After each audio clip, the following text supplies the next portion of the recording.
Mauro, podemos começar já a tua? Olá, pessoal, boa tarde. Meu nome é Mauro, eu sou pesquisador da Estação Experimental de Uruçanga, sou fitopatologista lá, e eu trabalho, entre outras culturas, já trabalho dando apoio com os problemas fitopatológicos do maracujazeiro, né? Então, hoje eu vou falar sobre o manejo integrado de nematóides no maracujazeiro. Os nematóides eles têm apresentado atualmente uma certa preocupação de alguns produtores devido à ocorrência, né, deles em algumas áreas aqui no sul do estado. Então, eu vou começar falando para vocês sobre um pouco sobre esses patógenos, né, assim, né, que não é um patógeno muito conhecido, né, e o pessoal não tem muito costume, né, de ouvir sobre, né, essas pragas, né? Então eu vou dar uma abordada aqui rápida. Os nematóides eles são pragas que são microscópicas, né? E não são, ao contrário dos outros patógenos, né? Normalmente eles não são, os danos deles não são tão evidentes, né? Então podem ser confundidos com outros problemas, né, que acontecem na cultura. Então, por eles serem microscópicos e normalmente a maioria deles sobreviverem no solo, né? Então são pragas que são mais difíceis de haver um diagnóstico, né? Não são tão fáceis de serem observados. Então normalmente eles atacam as raízes, né? Sobrevivem no solo, então por isso eles apresentam um difícil controle. Então são pragas normalmente que têm um círculo de hospedeiros, né, bastante grande, né? Então isso torna o controle dele um pouco complicado, né? Só que uma vez ele presente na área, né, esse controle realmente é difícil, mas é possível manejá-lo, né, e manter a população. O nível populacional desses nematóides é o mais baixo possível, né?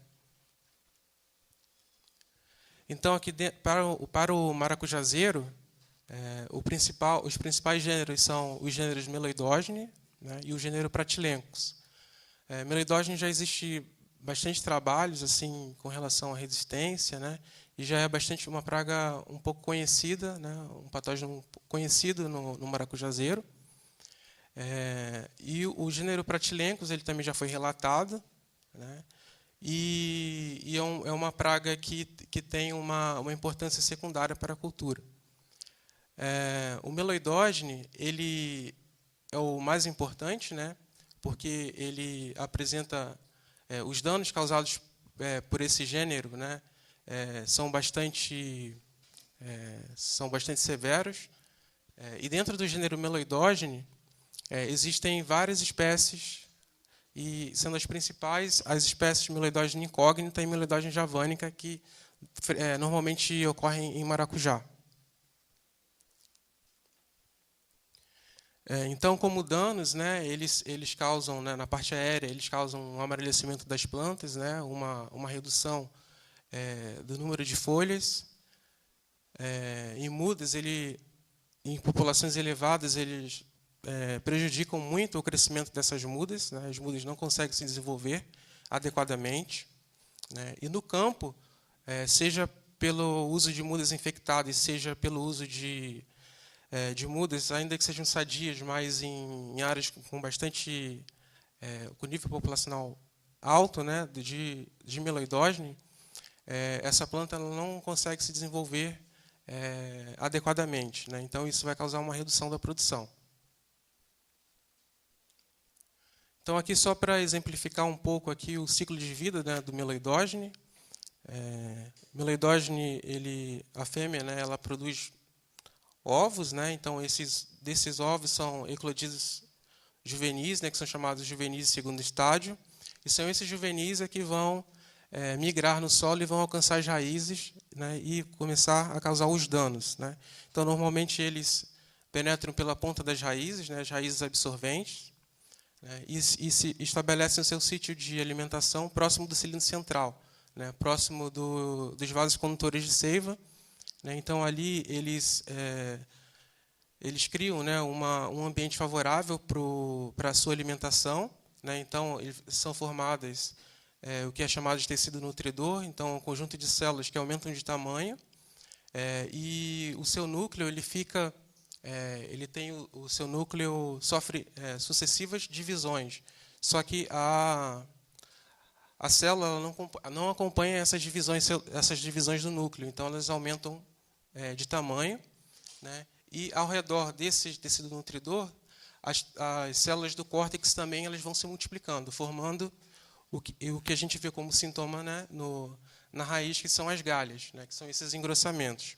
Né? Então, conforme o nematóide vai se desenvolvendo, né, ele vai sofrendo equidizes, né, e até formar um macho ou uma fêmea. Né? E essa fêmea ela produz muitos ovos.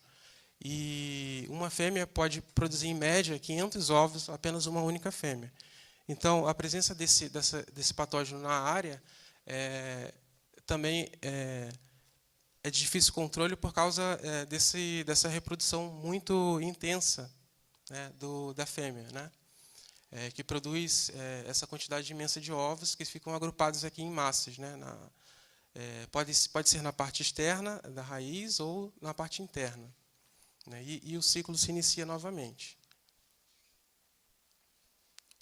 Então, aqui são algumas fotos tiradas aqui na região, um pomar na região aqui na região sul de Santa Catarina, né, então mostrando aqui os sintomas, né, que são as galhas, né, nas raízes, né, que são esses engrossamentos. Né. Os danos eles podem ser observados tanto nas raízes mais grossas quanto nas raízes mais finas. Né. Então, níveis bastante elevados têm sido encontrados aqui na região sul do estado. Aqui exemplificando mais uma vez aqui uma galha aqui bem visível aqui. E aqui o dano na parte aérea, né, que a gente vê aqui que uma redução da produção de massa verde aqui nessa planta que está bastante infectada pelo beloidógeno. Aqui a gente pode ver, aqui atrás, aqui uma fila que está que tem uma população menor, um nível populacional menor. Aqui a gente vê que está uma parte aérea mais vigorosa. Né? Então, para o manejo do beloidógeno, né, aqui no sul do estado, a gente tem observado principalmente a espécie beloidógeno incógnita. Então, é importante a gente saber que espécie que ocorre, né, porque, dependendo da espécie, a medida de manejo ela pode ser diferente. Né, mas algumas medidas de manejo elas são válidas para a maioria das espécies e até mesmo para outros gêneros. Né. Então, muito cuidado a gente deve ter na produção das mudas, né, produzindo as mudas com substrato livre desses patógenos, né, substrato estéril. Tomar cuidado também na utilização de recipientes, né, dos tubetes, né, se for o caso. Se tiver algum problema de nematóide no viveiro, evitar utilizar material que a gente sabe que está sabidamente infectado por que tinha alguma planta infectada. Né. Eliminar as plantas doentes, né? Nunca levar uma planta doente para o campo, porque aí você vai estar levando também mais problema para o campo. Então, o substrato utilizado, né, a gente tem que ter bastante cuidado. Procurar utilizar sempre substrato que seja ou de casca de árvores, né, ou de vermiculita, vou falar mais para frente, né, que tem um risco menor de se carregar ovos, né, dos nematóides. Né. Então, também, né, nessa produção, a gente também deve ter cuidado com a água de irrigação, evitar utilizar de locais próximos onde tem histórico de presença de nematóides. Né, e também cuidado com as ferramentas utilizadas na produção das mudas também. Evitando, se a gente sabe que tem a presença do nematóide ali e a gente procurar, né, ter um cuidado nessa desinfestação dessas ferramentas, né? Então, aqui o ideal produção de mudas, né, é produzir com cascas de árvores, vermiculita, né, para reduzir o problema com os nematóides, desinfestação de ferramentas e também a produção de mudas em bancadas elevadas, né, porque como é um patógeno que sobrevive no solo, né, esse contato com o solo pode ser prejudicial para as mudas, né, se tiver a presença do nematóide na área. Então, a primeira etapa, né, do manejo seria esse cuidado com a produção das mudas, né? Se eu compro mudas de um local, procurar ver, né, a procedência dessas mudas, né, como que essas mudas são produzidas, né, de produtores que sejam confiáveis, né, e para a gente garantir que a gente não tenha a presença desse nematóide na área, né. E a segunda etapa seria, né, na escolha da área, seria a verificação, né, das espécies de nematóides presentes, né. Então, no caso de meloidógene, ver se existem outras espécies ocorrendo, né, ou outros gêneros também, para que medidas de controle, né, que eu vou falar mais para frente, sejam levadas em conta, né.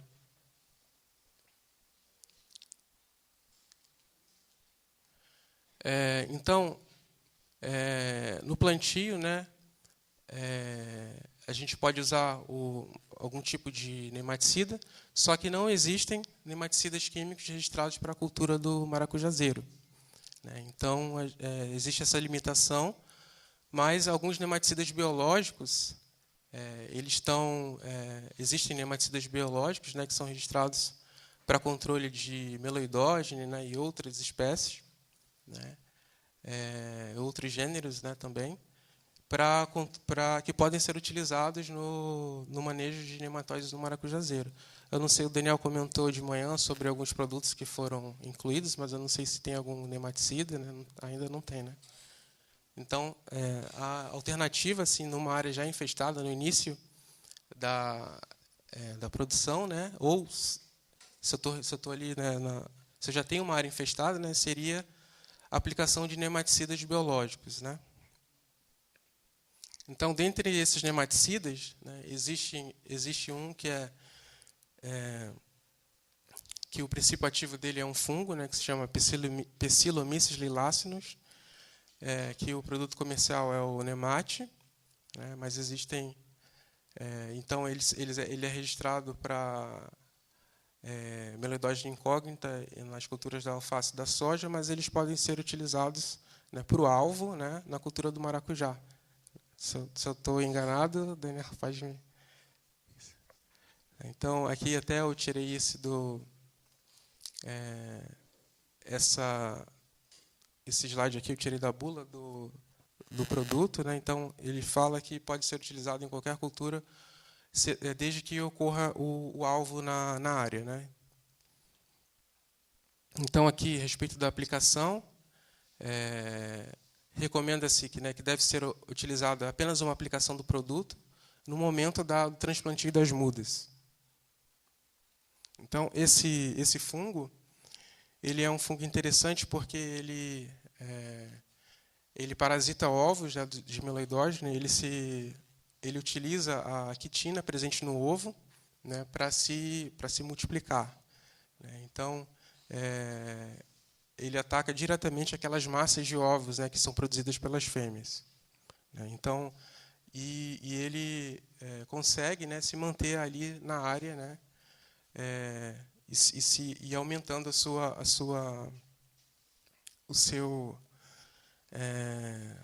área ali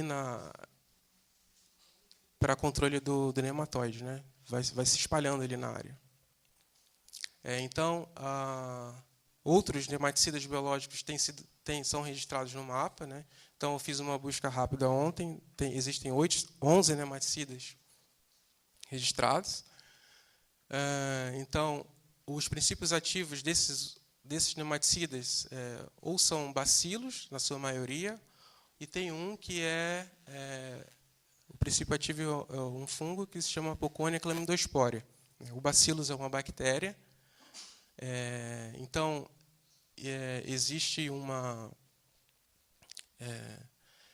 registro, né, para controle desses nematóides aqui, Pratylencos brachyurus, Meloidogene incógnita e Meloidogene javanica. Então, como o Meloidogene incógnita e o Meloidogene javanica eles são já relatados na cultura do maracujazeiro, então a utilização desses produtos eu acredito que também seja útil no maracujazeiro, né, para controle, né, dessas espécies. Então, aqui, diferentemente do Bacillomyces lilacinus, o bacillus ele tem outro modo de ação, ele atua confundindo, né, o nematóide quando ele está, quando o J2 ele está a caminho para a penetração na raiz, né, então o nematóide ele é atraído pela raiz através de exudatos que são produzidos pelas raízes, né, então o bacillus ele reage, né, ele produz algumas toxinas que vão reagir com esses exudatos e acabam prejudicando a orientação desse J2 quando vão penetrar na raiz, né. Já o Poconia chlamydospora ele tem um mecanismo de ação dele de parasita direto do nematóide, dos ovos, principalmente das fêmeas, né, e dos ovos de Meloidogene. Então, aqui um exemplo, né, de uma microscopia eletrônica aqui do parasitismo de um ovo de Meloidogene por Poconia chlamydospora. Então, além dos nematicidas, né, outras medidas de manejo podem ser nematicidas biológicos, né, outras medidas de manejo podem ser empregadas em áreas infestadas. Para a Meloidogene, a rotação de culturas ela tem um peso bastante grande no controle desses nematóides, né, na área. Então, aqui, uma espécie que tem sido bastante utilizada, né, em outras culturas e que é extremamente resistente, tem uma resistência completa a várias espécies de nematóides, né? Então, ela é uma excelente cultura, né, para controlar essas espécies, né, porque ela não permite a reprodução do nematóide. Então, o nematóide, a gente vai ver mais para frente, que quando a gente faz a avaliação de nematóides, a gente verifica quanto que ele aumentou, né, a população.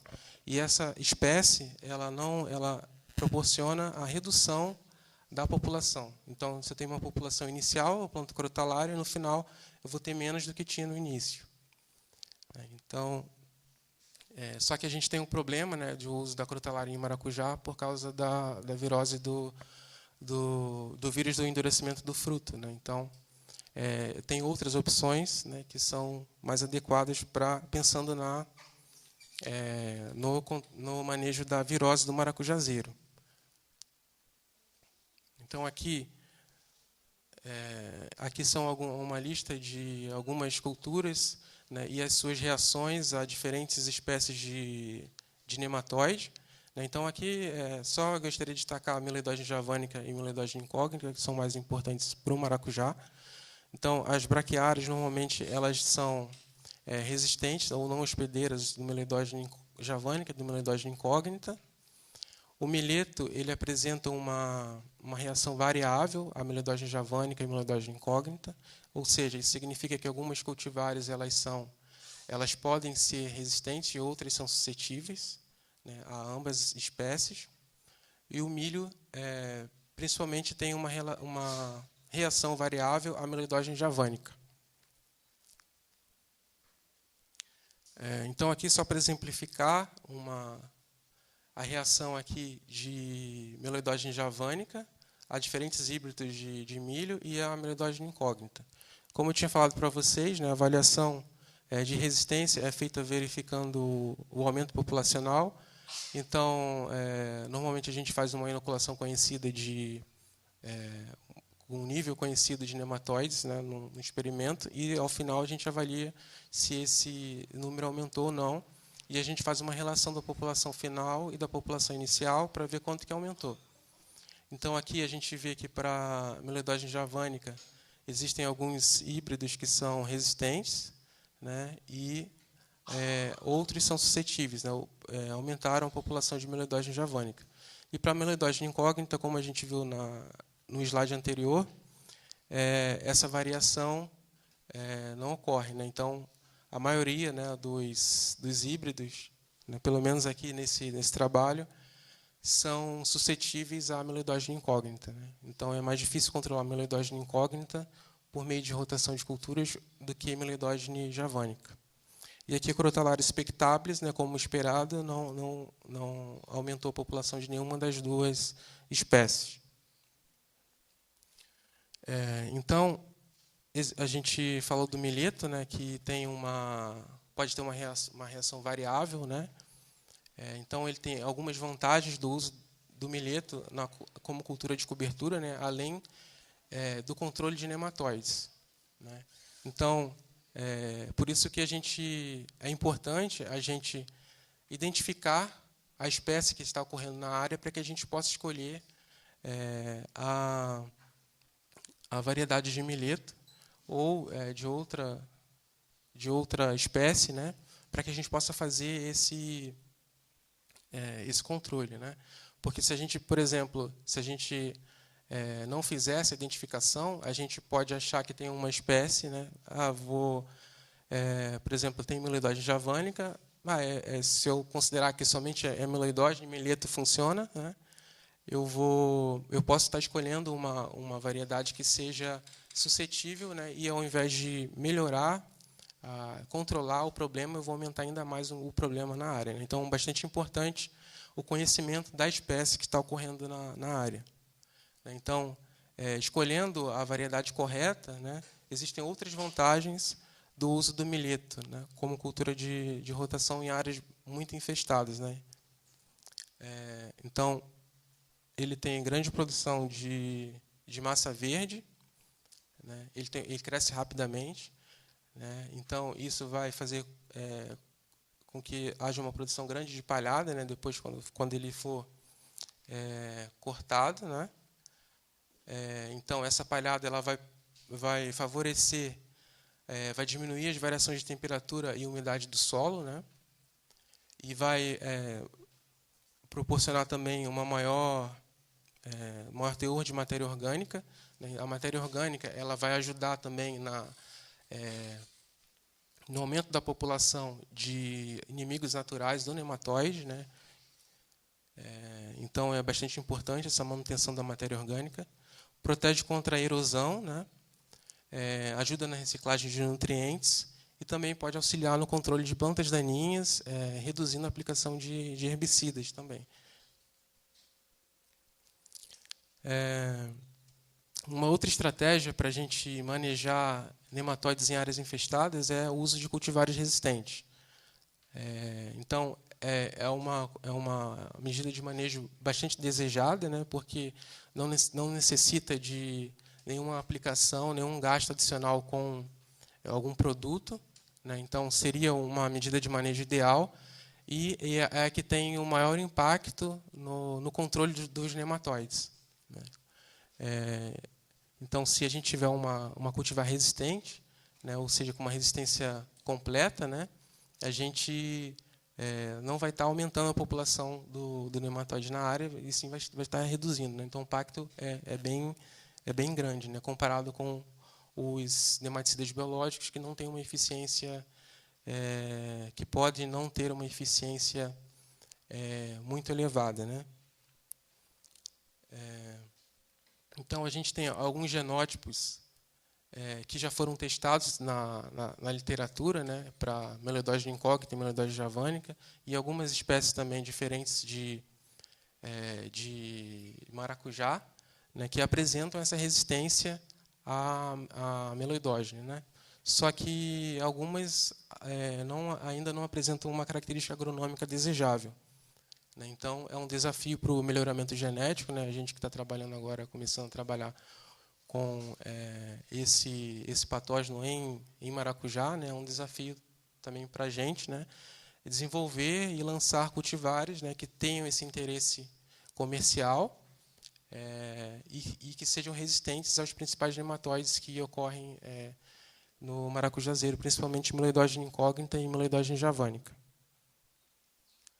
Então, aqui um exemplo de um teste que foi feito, né, para Myloidogene incógnita e Myloidogene javanica, um teste de resistência com 2 cultivares de Passiflora edulis e diferentes espécies de Passiflora. Então, aqui a gente pode observar que o fator de reprodução aqui para Passiflora lata foi 0 para Myloidogene incógnita e Myloidogene javanica, né? Mostrando para a gente que pode ser uma possível fonte de resistência, né? E também para algumas cultivares de Passiflora edulis.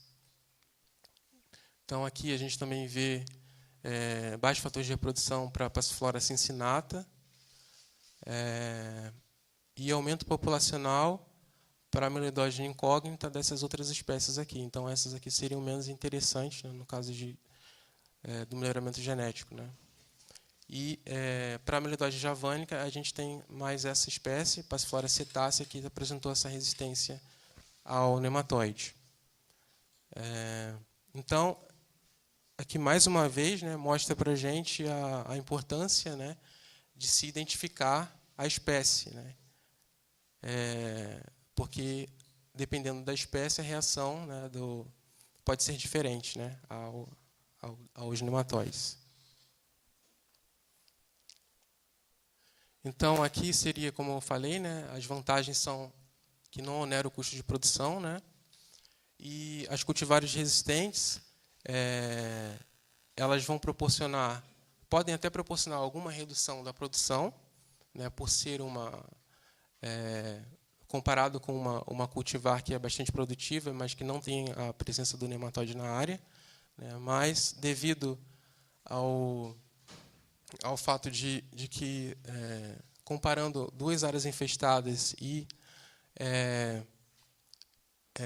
uma cultivar resistente e uma cultivar suscetível, né, ela reduz a produção, a redução da produção é muito menor do que da cultivar suscetível.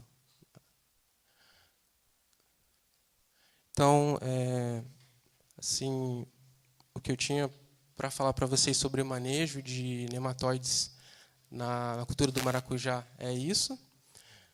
Aqui a gente está começando a trabalhar, né? A gente já viu, tem alguns relatos aqui, já chegou amostras no laboratório para a gente com ocorrência de Myloidogene incógnita, né? Então a gente está trabalhando para desenvolver aí alguma medida, né, mais efetiva de controle, né? Então gostaria de agradecer a atenção de todos e a participação de todos. E se alguém tiver alguma pergunta, né, estou à disposição também.